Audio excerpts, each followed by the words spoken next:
Góðan daginn, kæru frumkvöðlar. Nú, ef að þið dreymir að stofna fyrirtæki en þú ert ekki búin að því ennþá, þá er það líklegast út af því að þú ert með einhverja afsökun fyrir því af hverju þú ættir ekki að gera það. Í dag þá ætlaði ég að skoða með ykkur allar þessar algengustu afsakanir sem þið eru með og ég ætlaði svona í sameiningu við ykkur að tortíma þeim öllum, þannig að þið hafi enga afsökun til að fela ykkur á bakvið. En kannski áður en ég byrja á því þá vildi ég bara nefna það að ég er að vinna hörðum höndum núna við það að byrja aftur með námskeiðstofnun fyrirtækja svona eftir samkomubannið og ég vonandi verður næsta námskeið haldið núna í lok maí. Ég er bara að finna út úr hvað er þetta að halda þetta og hvernig ég get gert þetta með og hlýtt honum við þið. En svo náttúrulega vitið það að það er líka, við erum í fjarnámi í boði líka, þannig að þið geti líka tekið námskeiðið hvar og hvenær sem er í gegnum netið og fyrir frekar upplýsingar þetta getið kíkt inn á frumkvöðlar.is. En já, byrjum á þessu. Ég lagði sem sagt fram skoðanakönnun inn á Facebook-grúppunni Íslenski frumkvöðlar og hérna kemur sem sagt topp 10 listinn yfir algengustu afsakanirnar og ég ætla að byrja bara á númer 5 og ég ætla að vinna mig upp. En eins og alltaf þá mæli ég með að þið takið þátt í þessari útsendingu bara með því að skrifa spurningar eða athugasemdir hérna fyrir neðan myndbandið því að ég mun alltaf reyni alltaf mitt besta til að svara öllum spurningum sem koma í beinni útsendingu og í rauninni svara, ef ég næði ekki svara með beinni útsendingu þá mun ég alltaf að skrifa svar við því eftir útsendinguna. En nóg röflur, byrjum þetta. Í 5. sæti yfir algengustu afsakanir sem fólk hefur er skortur á tíma. Og staðreyndin er svo að það eru 24 tímar í degi hjá okkur öllum. Við sjálf stýrum yfirleitt tíma okkar, hvernig við nýtum hann. Og staðreyndin er svo að sum okkar kunna kannski að vera upptekin í fjölskylduhlutverki eða í einhverju tímafrekri vinnu eða íþrótt eða hvað sem það kann að vera. En staðreyndin er svo að við stýrum sjálf tíma okkar og það eru við sem komum okkur í þessa stöðu. Við bara með ákvörðunum okkar erum búin að stýra því að tíma okkar fer í þessa hluti. Og staðreyndin er svo að ef að það að stofna fyrirtæki skiptið raunverulega máli, að þá muntu finna tíma í að gera þetta. Og það er bara staðreynd. En ég ætla náttúrulega ekki að gera lítið út af því að það kom alltaf tímabil hjá okkur öllum sem eru mjög erfið. Þar sem eitthvað brjálæðislegt er í gangi, það getur verið veikindi eða fæðing eða alls konar hluti sem getur komið upp á og sem gerir það að verkum að við getum það er kannski ekki alltaf alveg 100% rétt að tímabili til að gera þetta. En þið þurfum líka að muna að þetta er langhlaup. Það að stofna fyrirtæki er ekki eitthvað sem þið eru bara að fara að gera í dag og vera búin með eftir mánuð. Þetta er eitthvað sem þið eru að gera til lengri tíma og þannig ef þið virkilega viljið gera þetta þá munið þið finna tíman í þetta og þið munið finna tímabili til þess að gera þetta. Þetta er allt spurningum forgangsröðun og ég held það að við getum öll verið sammála það að við getum allavega að funda okkur 30 mínútur á kvöldin áður en við förum að sofa til þess að það sem við getum kannski nýtt í að lesa bækur eða ýmsum fróðleikum hvernig að stofna og reka fyrirtæki og þannig að allir geta að byrja að vinna sig áttina að þessu. Þannig að ég ætla ekki að taka afsökunina sem skort á tíma sem gilda og ég vona að þið gera það ekki heldur.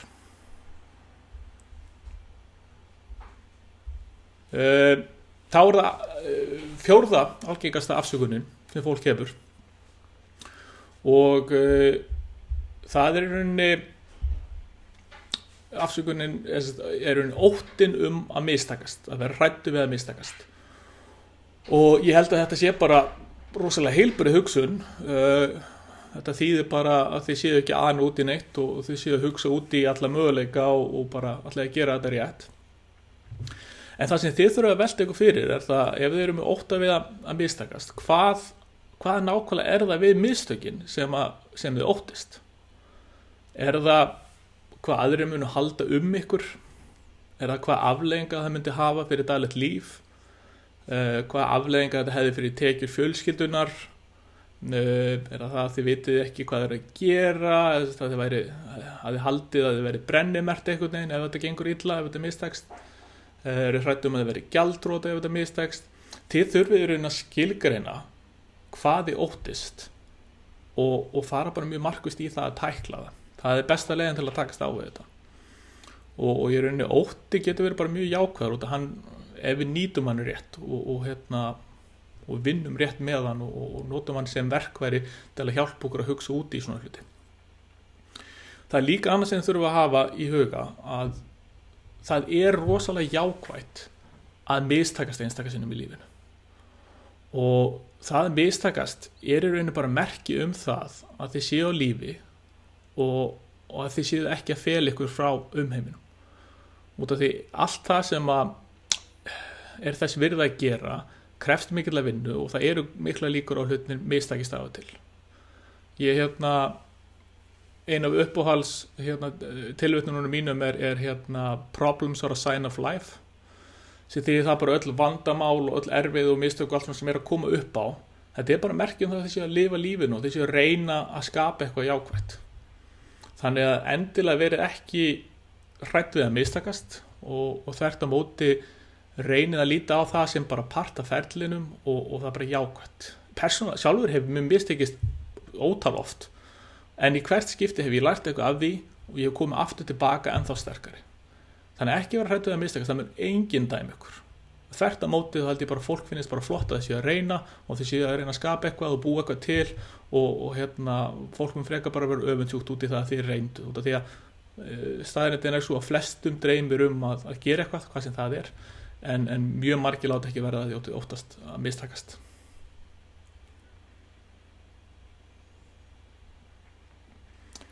Þá það númer 3, þriðja algengasta afsökun fyrir af hverju fólk fyrir ekki í fyrirtækjarekstur. Og það óvissa næstu skref.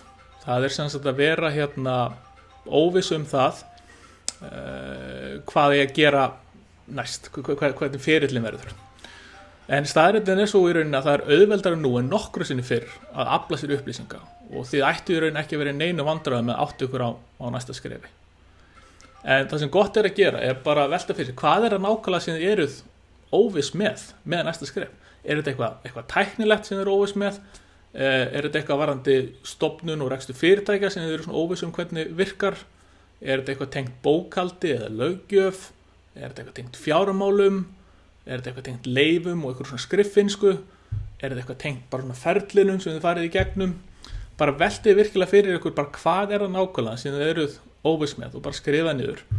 Og staðreyndin svo að ef þið getið, fyrst alveg ættu þið geta fundið bara út úr þessu sjálf, bara á netinu og annars þar. Það svo rosalega gott aðgengi upplýsingu núna. En ef þið finnið ekki það, þá ég alveg viss það að þið annarkvort þekkið einhvern aðila í kringum ykkur sem getur svarað þessum spurningum fyrir ykkur. Eða í versta falli getið tekið upp símann og hringt eitt símtal og þá þið komið svar við þessu og búin að í rauninni útiloka óvissuna. Ég meina ef þið eruð ef það eitthvað sambandi við bókhald sem það hafa ágjör af, sem eru óvissum með það, bara finnið ykkur bókar til að aðstoða ykkur með það. Ef það eitthvað lög eða eitthvað löggjöf sem við áhuga, finnið ykkur lögfræðing til að vinna með ykkur. Ef þetta eitthvað varandi stofnun og rekstur fyrirtæki sem eru óviss með, bara komið á námskeið hjá mér. Það í rauninni bara, þetta bara spurningum að óvissa í rauninni bara partur af leiknum. Þegar þið eru að starfa sem frumkvöðlar, þá eru þið ofta svolítið mikið að starfa í óvissu. Og þið þurfið bara svona svolítið átt ykkur á því að það allt í lagi og bara ekki láta það stoppa ykkur. Þetta bara snýst að finna bara að lausnir á þessu.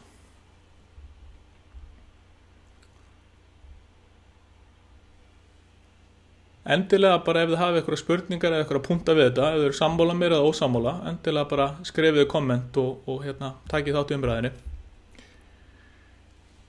En númer 2, sem sagt önnur algengusta afsökunin sem þið hafið að það erfitt að taka skrefið úr öruggu starfi í eigin rekstur.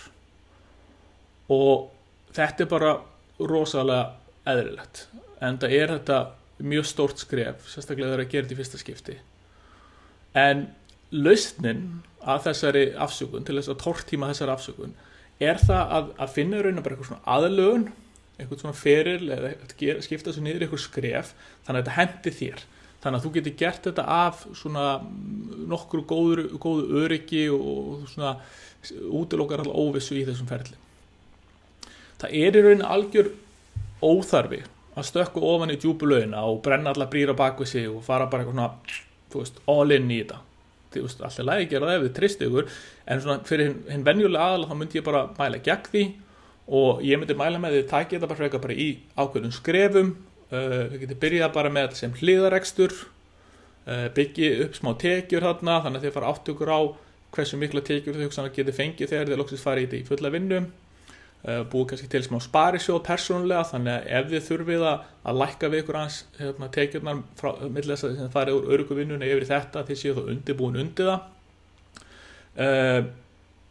Og já, í rauninni bara takið þetta í fyrirfram ákveðnum sögum, bara planið þetta út og í rauninni bara vinni markvisst að þessu. Þið þurfið ekki bara hoppa út í þetta 1, 2 og 3. Það er ágætt að gera þetta bara í ákveðnum skrefum.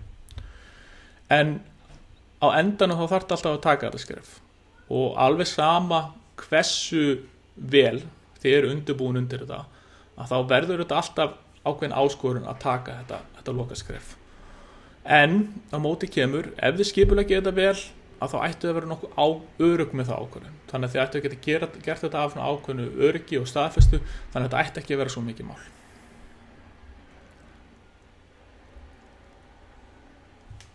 Og þá komum við að algengustu afsökuninni. Og þetta afsökun sem ég heyri alltaf á hverju námskeiði sem ég held og heyri hjá ótal mörgum frumkvöldum sem ég hef unnið með. Og sú afsökun skortur á fjármagni. Og þetta svo fyndin, þetta svo áhugaverð afsökun að mörgum leyti, sko.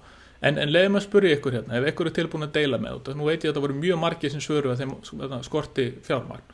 Hvað það raunverulega sem ykkur vantar mikið fjármagn? Vantar ykkur 1 milljón, eða 5 milljónir, eða 20 milljónir, eða 100 milljónir?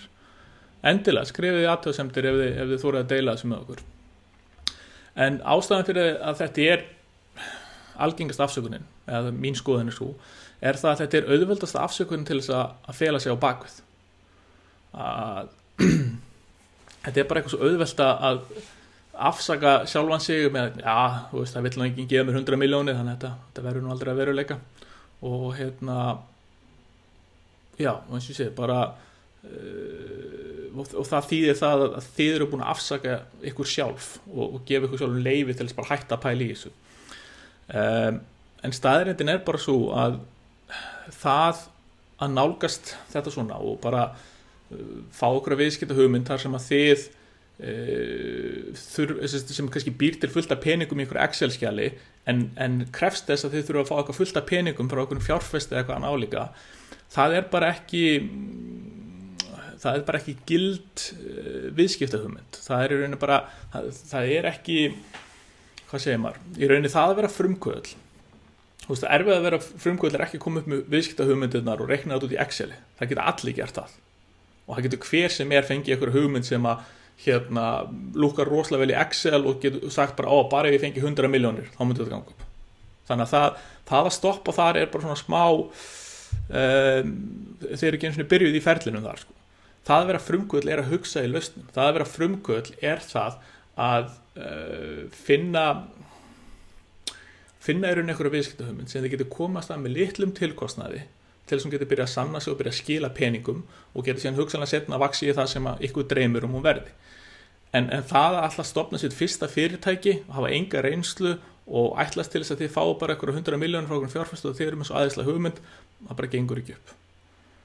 Það að vera frumkvöðl gengur út á það að finna lausnirnar og láta hlutina vera veruleika, alveg óháð því hvaða takmörkunum þið eru háð. Þið þurfum rauninni bara að vera frumleg og finna leiðir til að koma hlutunum á stað með litlum kostnaði, en svo aftur á móti ef að vel gengur að þá góða líkur á því að setna meir fáið meira fjármagn inn eða gáleika og geti vaxið hugmyndir ennþá meira, en þið verðið að byrja þetta sjálf á svoköldu bootstrappi, þar sem þið notið bara ykkar eigin peninga, ykkar eigin blóðsvita og tár til að byggja þetta upp og sann ykkur. Þetta óslega fyndið, mér finnst alltaf fyndið að sem dæmi mörg ykkar hafi farið í skóla, framhaldsskóla og háskóla og ég veit ekki hvað og hvað og hvað, kannski 1-10 árum æfi ykkur í að mennta ykkur fyrir eitthvað starf og svo loksist þau eru búin að útskrifast, þá byrja bara lágmarkslaunum og þau eru búin að leggja alla þessi vinna á okkur, ykkur 10 ára vinnu og ykkur við staðalveg eðlilegt, en svo aftur á móti það að stofna fyrirtæki, þið ætlist bara til þess að geta skrifa eina viðskiptaáætlun á einni viku og að þið bara skilja að fá 100 milljónir og bara eitthvað fara að stað með þetta er eins og allt annað, þetta er bara eitthvað sem þið þurfa að vinna ykkur upp í og verða betur og betri og eftir því sem fóða meiri reynslu þá fóða meira aðgengi af fjármagni, þá farið að ganga betur og það er bara partur af ferlinu. En staðreyndin er svo að aðgengi að fjármagni er mjög takmarkað. Það er ekkert margir fjárfestar úti sem eru að fara að henda peningum í einhverja hugmyndir, sérstaklega ekki á frumkvöðlum fyrsta skipti. Það er eitthvað möguleiki að fá einhverja styrki og annað slíkt og við tókum það nú fyrir í fyrra frumkvöðlaspjalli.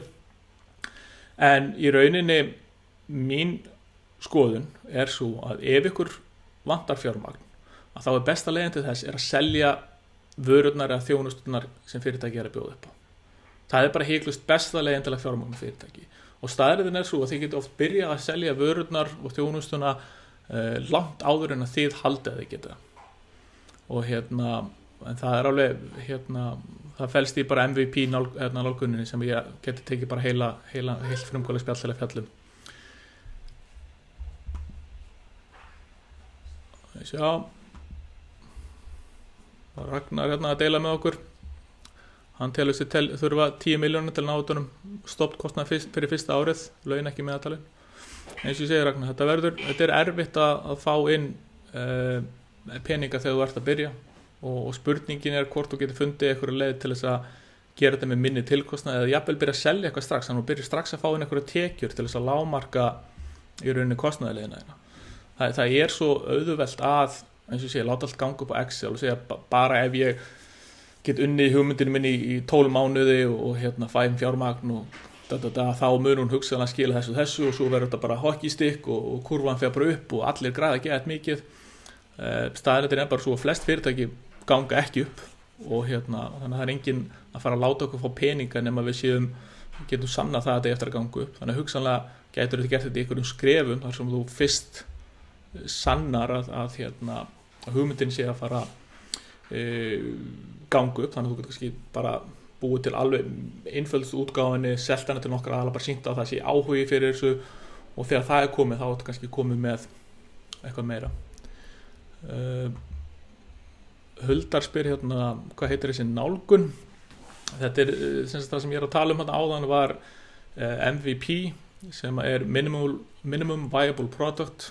Þetta er aðferðafræði sem var búin til í hugbúnaðargeiranum, í svona startup umhverfinu og hefur síðan verið færði yfir bara í mjög marga rekstri og felst í því að búa bara til einföldustu mögulegu útgáfuna af vörunni með minnstum tilkostnað og byrja bara að selja hana sem fyrst til þess að í rauninni fá strax viðbrögð frá viðskiptavinum til þess að fá strax inn tekjur og geta þá í rauninni unnið í að betrumbæta vöruna og gefa svo nýja útgáfu þannig að þú ert í rauninni að þróa og vinna vöruna með viðskiptavinum. Þetta er bara aðferðafræði sem ég er mjög hrifinn af og mér gaman að pæla, þannig ég mæli endilega með að þið flettið því upp. MVP heitir hún. Nú, það voru nokkrar aðra afsakanir sem komast ekki á top 5 listan en mér langaði bara að nefna þær Það var til dæmis óttin að fara hratt af stað og þetta er líka eitthvað sem er bara eðlilegt, það er mikið í gangi á fólki og það að fara í fyrirtækjarekstur er eitthvað alveg nýtt og sumir eru bara smekið við það hvað gerist ef ég fæ allt í 100 pantanir eða eitthvað og þetta er, getum kallað þetta luxusótta eins og svo mætti segja sko, þannig að þetta er eitthvað bara sem þið þurfið aftökur á raunlega hvort þið viljið gera eða ekki, ef þið eru með þennan ótta fyrst alveg það er litla líkur á þetta gerist alveg saman hversu góð hugmyndin er eitthvað, það er fá fyrirtæki sem bara svona fljúga af stað en svo er það líka bara ef þetta gerist þá er það bara jákvætt og þið þurfið bara að vera viss að þetta er það sem þið viljið gera og ef þetta gerist þá er það bara skemmtilegt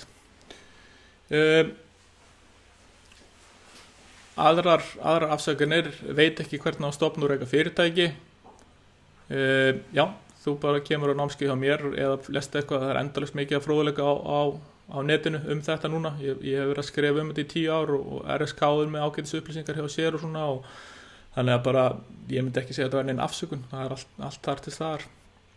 Nefnir einn vantar rétta teymið, og auðvitað erfitt að setja saman rétta teymið, en á móti kemur að fólk þarf þá líka að vera virt við að reyna að finna rétta teymið. Það þarf að fara að mæta viðburði og spjalla við aðra, og þetta alveg vinna, en á móti kemur að þetta vinna sem að skila góðu ef við gera hana vel.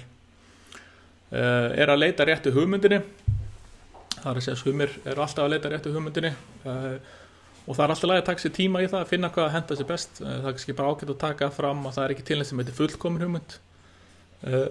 Það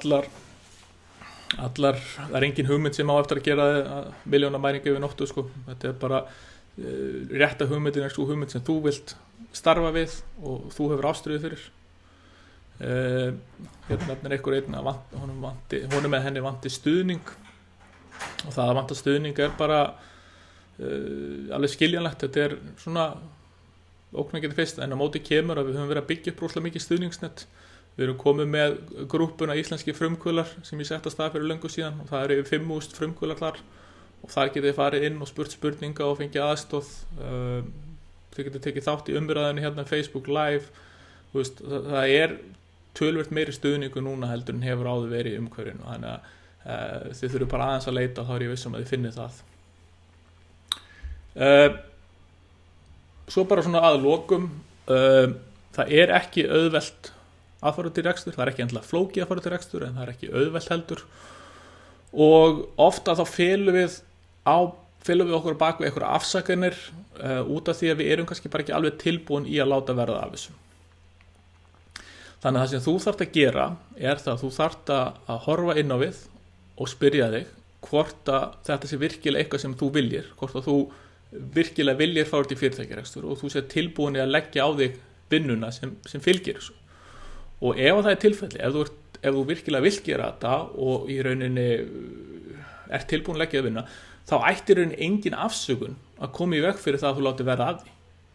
Þetta er bara spurningum að ef það er eitthvað sem þið finnst þar að stoppa þig, að skilgreina hvað það er og tækla það og takast á við það. Og það er svo auðvelt að fá hjálp og aðstoð og stuðning og fróðleik og allt núna. Þannig að mér finnst það svona, þið ættu ekki að hafa neina ástæðu til að hafa ykkur afsökun. Þetta er góð spurning hérna hjá Hönnu Kristínu. Var eitthvað búið að tala um imposter syndrom. Þá er hún líklega að tala um það að margir sem að fara út í rekstur, og sérstaklega fólk sem að gefa sig út fyrir að vera sérfræðingar, að þeim líður eins og þeir séu svona smá svikarar eða séu einhvern veginn að plata aðra út af því að þeim líður svo illa með það, þú veist, þau finnst kannski ekki alveg vera þessi sérfræðingur sem þeir eru að selja sig sem, og þetta er eitthvað sem ég þekki alveg vel, og ég held flestir þekki þetta sem hafa verið í svona rekstri, og ég kannski er ekki með svona alveg ráði við þessu svona upp í erminu á mig núna, sko, en hérna staðinitin er bara svo að þið þurfum að vera meðvituð um það að flest allir þessi sérfræðingar sem eru núti, þeir eru ekkert betri eða það er ekkert endlega eins og víst að þeir viti mikið meira heldur en þið. Þeir eru bara búin að vera að starfa í þessu smá tíma og eru búin að fá allar algengstu spurningarnar og kunna vinna með það, sko. Þannig ég heldur að þið eigið ekki að vera að hafa áhyggjur af því að ykkur finnist þið ekki vera nógu góð eða eitthvað svoleiðis. Bara í rauninni eftir því sem þið byrjið að þjónusta ykkar viðskiptavinni, að árangurinn sem þeir ná, að það mun hjálpa ykkur að komast yfir það, held ég. Eins og ég segi, ég sjálfur er náttúrulega búin að vera að kenna stofnum fyrirtæki heil lengi, en ég fæ samt þetta ennþá stundum að ég lendi sérstaklega í þessu, sko, þegar ég fór erlendis, og ég var búin að vera að starfa svo lengi hérna á Íslandi og búin að vera mentor og ráðleggja íslensku fyrirtækjum, og svo fer ég út til Norður Ameríku og er að starfa þar, og þá allt í einu áttaði ég mig bara á því að ég veit ekkert. Þú veist bara að það er svo margt sem ég átti eftir að læra, og ég fór í gegnum bara alveg nýja lærdómskurfa úti og þá lenti ég einmitt í þessu, þá bara alltaf fannst mér eins og allt sem ég hefði verið að miðla og allt sem ég hefði verið að gera og ég bara væri ekki nú lengur hæfur í að vera að miðla þessu en staðreyndin svo að við sem sérfræðingar, við þurfum ekki alltaf að vita svarið við öllu, stundum þurfum við bara að vita réttu spurningar til þess að spurja fólk til þess að hjálpa þeim að komast áfram en já, Hanna Kristín, ég held sé ekki alveg með svona svarið 100% á hreinu en þetta eitthvað sem margir að díla við þannig að við kunum kannski tekið þetta meira fyrir eitthvað í öðrum frumkvöldspjöllum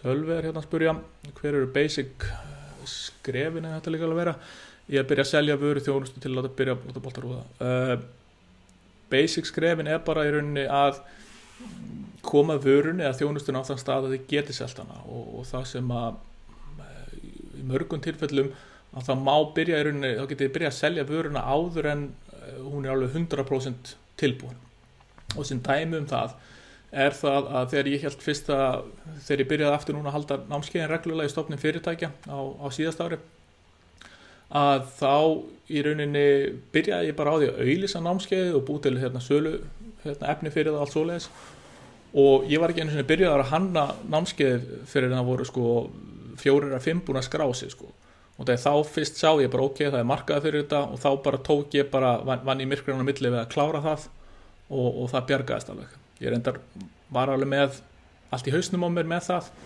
en það var bara dæmi það sem ég í rauninni bara byrjaði að selja vöruna strax og fekk staðfestingu á að það væri áhugi á henni og þá gæti ég réttlætt að leggja tíma og orku í hann þannig að það er rosalega mismundi hvar þú getur byrjað á vörum og eins og sé bara kynnið ykkur MVP aðeins það er örugglega fullt af skemmtilegu fyrirlestrum og slíkt það á netinu en og svo líka eitt annað sem ég langar að nefna líka það í rauninni svona crowdfunding hópfjármögnun og það rosalega sniðug leið til þess að selja vöruna sína út af því að þar eru þið í rauninni þar getið þið selt vöruna hóttum sér óklára út af því að hluti af söluræðinir þar það að þið eru að leita eftir fjármögnun til þess að klára vöruna þannig að þá getið þið bara verið með teikningar tilbúnar og allt svoleiðis og tækla svo í rauninni byrja að selja vöruna fá inn tekjur þannig að þegar þið farið loksins með vöruna í framleiðslu þá kannski komið nógan pening til þess að framleiða hana og það alveg ekki að taka mikla áhættu persónulega en þetta mjög mismunandi eftir vörum og þjónustu hvernig ég geri þetta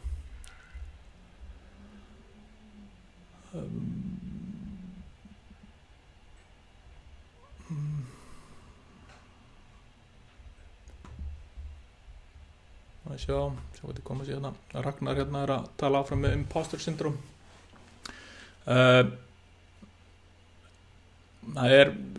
hann semst ljóslega verkfræðingur þannig